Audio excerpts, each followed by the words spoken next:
વિદ્યાર્થી મિત્રો, આપણે ધોરણ 11 ની અંદર ચેપ્ટર નંબર 2 ની શરૂઆત કરેલી છે. ચેપ્ટર નંબર 2 છે સુરેખ પથ પર ગતિ, જેની અંદર આપણે લાસ્ટ વિડિયો લેક્ચરમાં વેગ વિશે ભણી ગયેલા હતા. હું ફરી એની ચર્ચા કરું તો વેગ એટલે શું? તો આપેલ સમયમાં એકમ સમયમાં કોઈ પદાર્થે કાપેલું અંતર એટલે શું થાય છે, એને આપણે વેગ વડે ઓળખી શકીએ છીએ. એટલે ધારો કે અહીંયા આપણે ઉદાહરણ લઈએ તો આ ધારો કે કોઈક પદાર્થ છે. આ પદાર્થ જો અમુક સમય બાદ ટી સમય બાદ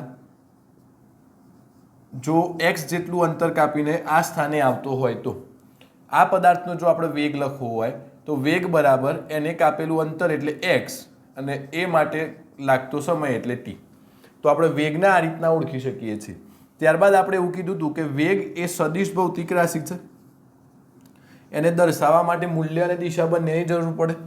આનો એકમ થાય મીટર પ્રતિ સેકન્ડ અને આનું પારિમાણિક સૂત્ર થવાનું છે m0 L1 t - 1.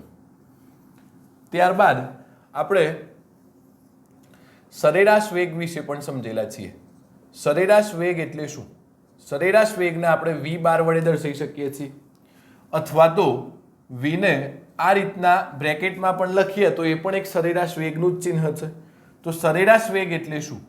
તો ધારો કે આ જ પદાર્થની વાત કરીએ તો આ પદાર્થ ધારો કે આપણે ઉદાહરણ લઈ લઈએ. હાલ અહીંયા x1 બરાબર x1 સ્થાને છે, જે એનું પ્રારંભિક સ્થાન છે. x1 શું છે? આ પદાર્થનું પ્રારંભિક સ્થાન, અને પ્રારંભિક સ્થાને હતો એ વખતે એનો સમય છે પ્રારંભિક સમય t1. થોડાક સમય બાદ આ પદાર્થ આ જગ્યાએ આવે છે એટલે એનું અંતિમ સ્થાન બને છે x2, અને એ વખત જે સમય છે એ છે t2. તો સરેરાશ વેગ એટલે શું લખાય? તો એવું કહેવાય કે સ્થાનાંતરના છેદમાં સમયગાળો. એકમ સમયગાળા દીઠ પદાર્થે કરેલા સ્થાનાંતરને આપણે શું કહી શકીએ છીએ? સરેરાશ વેગ v બાર વડે ઓળખી શકીએ છીએ.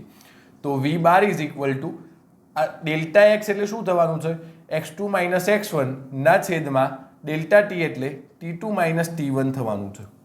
બરોબર છે? આપણે લાસ્ટ વિડિયો લેક્ચરની અંદર ભણી ગયેલા છીએ. હવે જો તમને ધારો કે અહીંયા આપણે x બરાબર 2 મીટર લઈએ અને અહીંયા x બરાબર 8 મીટર લઈ લઉં. ધારો કે t બરાબર 1 સેકન્ડ પર અને t બરાબર આ છે 5મી સેકન્ડ પર આ પદાર્થ 8 મીટરે પહોંચે છે. તો અહીંયા આ કિસ્સા માટે જો આપણે ગણવું હોય તો થવાનું છે 8 - 2 ના છેદમાં 5 - 1 એટલે થવાનું છે 6/4 થવાનું છે. એટલે આનો જવાબ આપણે 3/2 એકમ થાય મીટર પ્રતિ સેકન્ડ તરીકે લખી શકીએ છીએ. આ એક ઉદાહરણ તરીકે છે. આપણે લાસ્ટ વિડિયો લેક્ચરની અંદર આના વિશે ભણેલા છીએ. હવે તમને કોઈક એવું કે આપણે સમયની કોઈ ચોક્કસ ક્ષણ માટે ધારો કે અહીંયા જે સમયનો ગાળો હતો 1 સેકન્ડથી 5 સેકન્ડ વચ્ચે વેગ આપણે જો શોધવું હોય, એટલે કે જો સમયના ચોક્કસ ગાળા માટે વેગ શોધવું હોય તો આપણે સરેરાશ વેગનો ઉપયોગ કરવો પડે છે. પણ જો તમને પ્રશ્ન એવો પૂછવામાં આવ્યો હોય કે ધારો કે 3.5મી સેકન્ડે અથવા તો કોઈ ચોક્કસ ક્ષણ માટે વેગ કેટલો હશે, તો એ વખતે આપણે સરેરાશ વેગનો ઉપયોગ ના કરતા તત્કાલીન વેગ અથવા તાત્ક્ષણિક વેગનો ઉપયોગ કરવો પડે છે. તો આપણે એ બાબતે પણ ચર્ચા કરી હતી કે તાત્ક્ષણિક વેગ એટલે શું. આના નામ ઉપરથી જ ખબર પડે કે તાત્ક્ષણિક વેગ એટલે જે તે સમયનો એટ અ ટાઈમનો વેગ.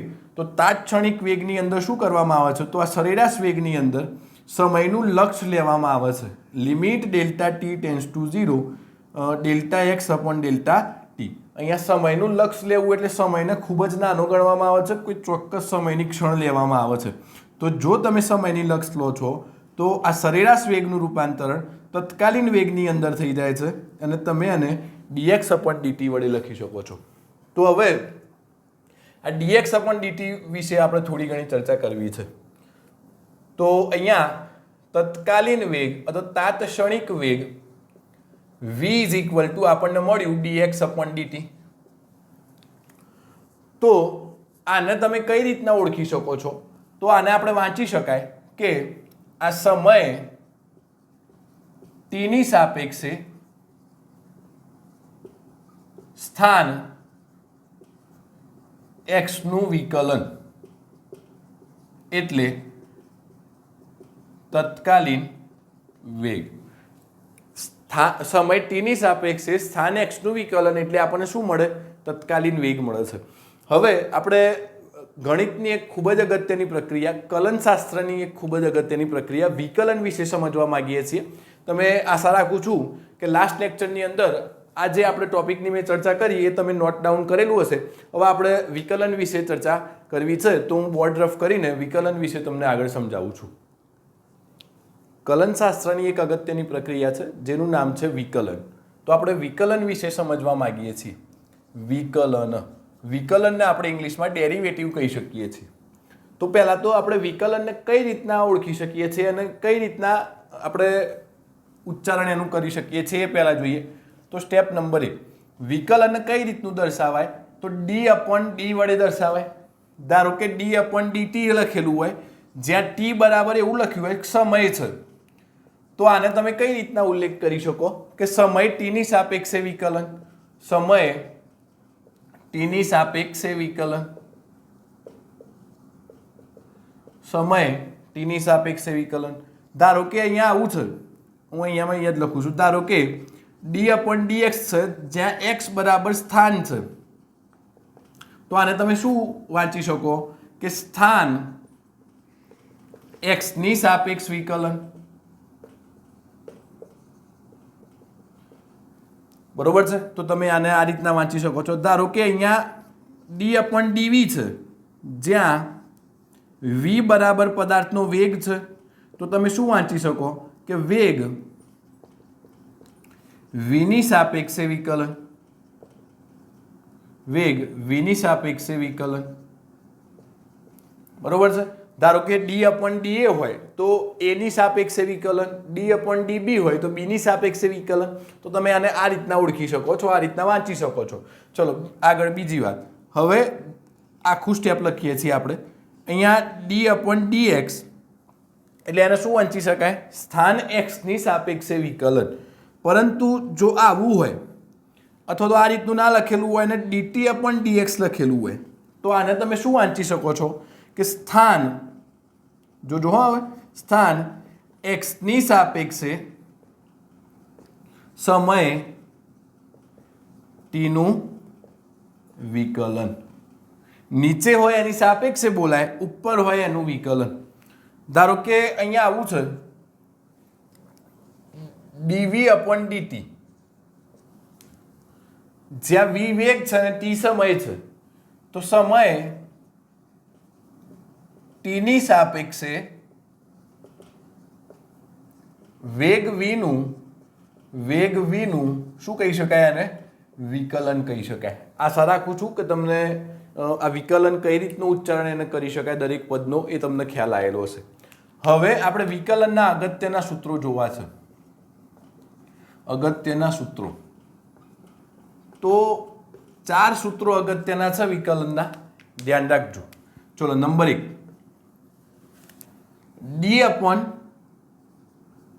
d/dx * a, જ્યાં a બરાબર કોઈક અચળ પદ છે, તો આને શું વાંચી શકાય કે x ની સાપેક્ષે અચળ પદનું વિકલન. તો એનો જવાબ થાય 0. યાદ રાખજો, x ની સાપેક્ષે અચળ પદનું વિકલન શું થાય છે? 0 થાય છે. એટલે અહીંયા લખી શકાય, લખવું હોય તો, અથવા હું અહીંયા લખતો નથી પણ તમે ધ્યાન રાખજો કે x ની સાપેક્ષે અથવા કોઈ પણ ભૌતિક રાશિની સાપેક્ષે અચળ પદનું વિકલન શું થાય? 0 થાય. બરોબર છે? ઉદાહરણ તરીકે અચળ એટલે શું કે જે વસ્તુ બદલાય ના એ. ધારો કે d/dx * 2 હોય તો 2 ની કિંમત બદલાવાની નથી, ગમે ત્યાં જાઓ 2 ની કિંમત ફિક્સ જ રહેવાની છે. એટલે d/dx * 2 નું વિકલન શું થાય? 0 થાય. એટલે કે અચળ પદનું વિકલન અહીંયા શું થવાનું છે? 0 થવાનું છે. એ જ રીતના બીજું એક ઉદાહરણ લઈએ, d/dx * પાઈ. પાઈની કિંમત પણ કેવી છે? અચળ છે. પાઈની કિંમત પણ બદલાવાની નથી, માટે આનું વિકલન પણ શું થવાનું છે? 0 થવાનું છે. એટલે પહેલું સૂત્ર યાદ રાખજો, ટૂંકમાં અચળ પદનું વિકલન શું થાય? 0 થાય. નંબર 2, d/dx * x, એનો મતલબ શું? આના આ રીતના પણ લખી શકાય, dx/dx. કોઈ પણ ભૌતિક રાશિનું એની એ જ ભૌતિક રાશિ વડે વિકલન શું થાય? યાદ રાખજો, 1 થાય. બીજું એક ઉદાહરણ લઈ લો, dt/dt પણ શું થવાનું છે? t ની સાપેક્ષે t નું વિકલન 1 થાય. એ જ રીતના ડીવી અપોન ડીવી શું થવાનું છે? વીની સાપેક્ષે વીનું જ વિકલન 1 થાય. એટલે યાદ રાખવું, કોઈ પણ ભૌતિક રાશિનું એની એ જ ભૌતિક રાશિ વડે વિકલન શું થાય? 1 થાય. એટલે આ બીજું સૂત્ર છે. Number 3, d upon dx into x. એક્સની સાપેક્ષે એક્સ નું વિકલન. તો હવે આમાં ધ્યાન રાખજો, શું કરીશું આમાં? તો આની અંદર જ્યાં એ બરાબર શું છે, હું અહીંયા લખું છું, જ્યાં એ બરાબર અચળ પદ છે, અચળ છે.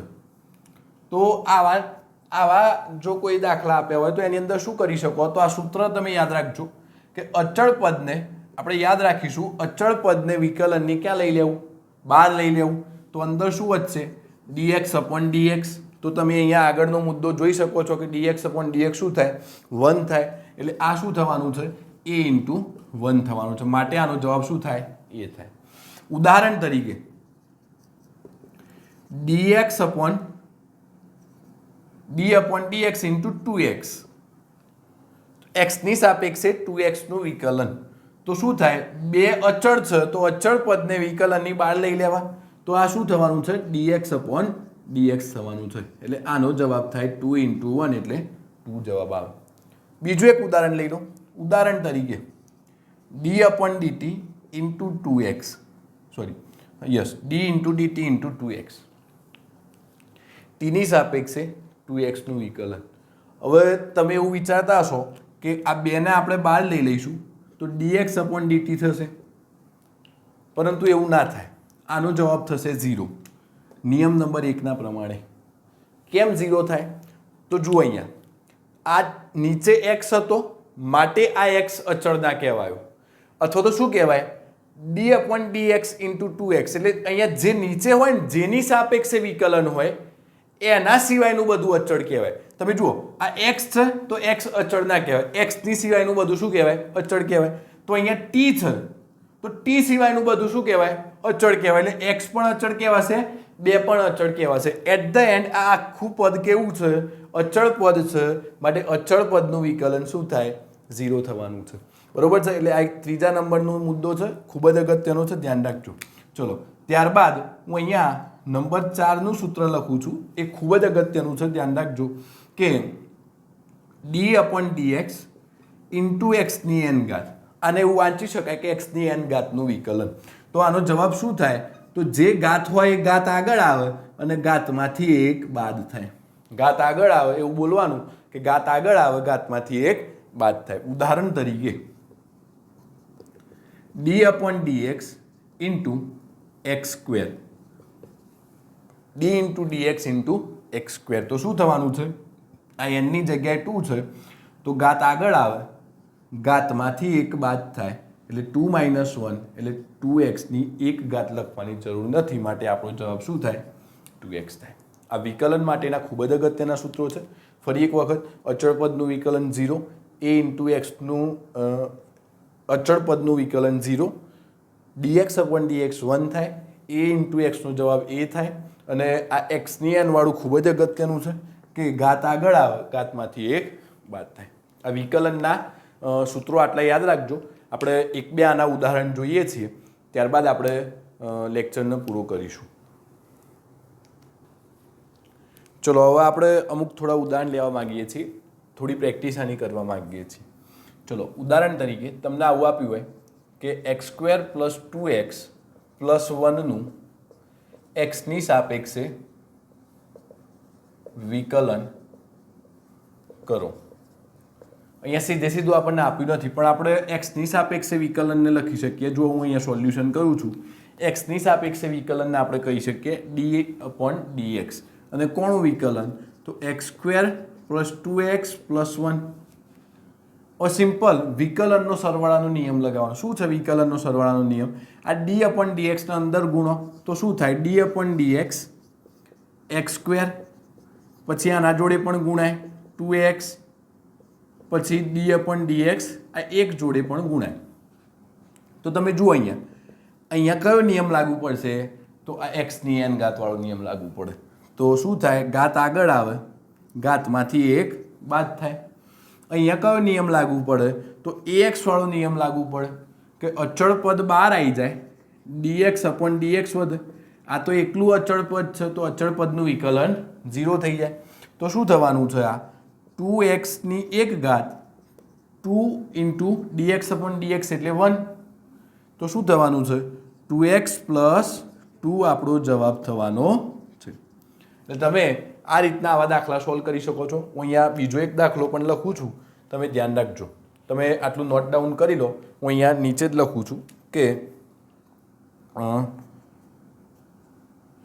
ધારો કે કોઈ એક પદાર્થ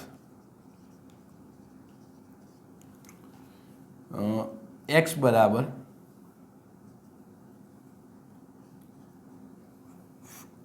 4x square plus 2x plus 1 જેટલું સ્થાનાંતર કરે છે, તો t બરાબર 1 સેકન્ડ પર પદાર્થનો વેગ કેટલો હશે? પદાર્થનો વેગ કેટલો હશે? તમે આ ઉપરનો દાખલો નોટ ડાઉન કરો. હું રફ કરીને આ દાખલો તમને ગણાવું છું. જો તમને આવડતો હોય તો જાતે પ્રયત્ન કરો તમે. ચલો, હવે ધારો કે કોઈ એક પદાર્થે x બરાબર 4x square plus 2x plus 1 જેટલું સ્થાનાંતર કરેલ છે, તો t બરાબર 1 સેકન્ડ પર પદાર્થનો વેગ કેટલો? તો આપણે વેગની અંદર વેગ v બરાબર સમયની સાપેક્ષે સ્થાન x નું વિકલન, એટલે આપણે કહી શકીએ છીએ તાત્ક્ષણિક વેગ, અથવા તો એને વેગ વડે ઓળખી શકીએ છીએ. તો વેગ v is equal to d upon dt. x ની કિંમત આપણે અહીંયાથી મૂકીએ તો 4x square plus 2x plus 1 થવાનું છે. 4x square plus 2x plus 1. હવે આપણે વિકલન જાણીએ છીએ. શું થાય? વિકલનનો સરવાળાનો નિયમ. તો અહીંયા એક જ મિનિટ, આ રકમમાં હું થોડું ચેન્જ કરું છું. આ એક્સ સ્ક્વેરની જગ્યાએ અહીંયા લખું છું ટી સ્ક્વેર, આની જગ્યાએ અહીંયા લખું છું ટી. તમે કરેક્શન કરી લેજો, મારી જરા થોડી ભૂલ છે. અહીંયા લખું છું ટી સ્ક્વેર, અહીંયા પણ લખું છું ટી. બરોબર છે? ચલો, તો હવે શું થાય? કરેક્શન તમે કરી લીધેલું હશે. આપણે વેગને જાણીએ છીએ dx upon dt. તો વેગ v બરાબર આપણે એક્સની કિંમત મેં અહીંયા લખેલી છે. તો શું થાય? d upon dt. આ શું થવાનું છે? તો 4t square plus d upon dt 2t plus d upon dt 1. હવે શું થાય અહીંયા? તો વેગ v ઇઝ ઇક્વલ ટુ 4 બાર આવી જવાના છે. અહીંયા બે નિયમો આપણે જોડે લાગુ પાડીશું. તો શું વધશે? dt upon dt into T square. આ બે બાર આવી જાય તો dt ઇન્ટુ dt. આ તો અચળ પદ જ છે, તો અચળ પદનું વિકલન 0. તો આ શું થવાનું છે? ઘાત આગળ આવે, ઘાતમાંથી એક બાદ થાય તો 2 માઇનસ 1 એટલે 1 લખવાની જરૂર નથી. આ થઈ જવાનું છે 1 અને આ તો 0 લખવાની જરૂર નથી. તો v બરાબર 8t પ્લસ 2. પણ અહીંયા તમને શું કીધું છે કે t બરાબર 1 સેકન્ડ પર વેગ શોધો. તો t ની જગ્યાએ આપણે શું મૂકી શકીએ? 1 મૂકીએ તો 8 1 8 અને 2 10 વેગનો એકમ થાય મીટર પ્રતિ સેકન્ડ. એટલે તમે આ વિકલનના સૂત્રોનો ઉપયોગ કરીને આ રીતના આ વિકલનની મદદથી વેગ મેળવી શકો છો. આશા રાખું છું કે તમને ખ્યાલ આવ્યો હશે. આપણે વિડીયો લેક્ચર અહીંયા પૂરો કરીએ છીએ. જો તમને કંઈ ડાઉટ હોય તો કોમેન્ટ સેક્શનમાં જણાવી બતાવો, અને જો તમે ચેનલ પર નવા હો તો ચેનલને સબસ્ક્રાઈબ કરો. Thank you.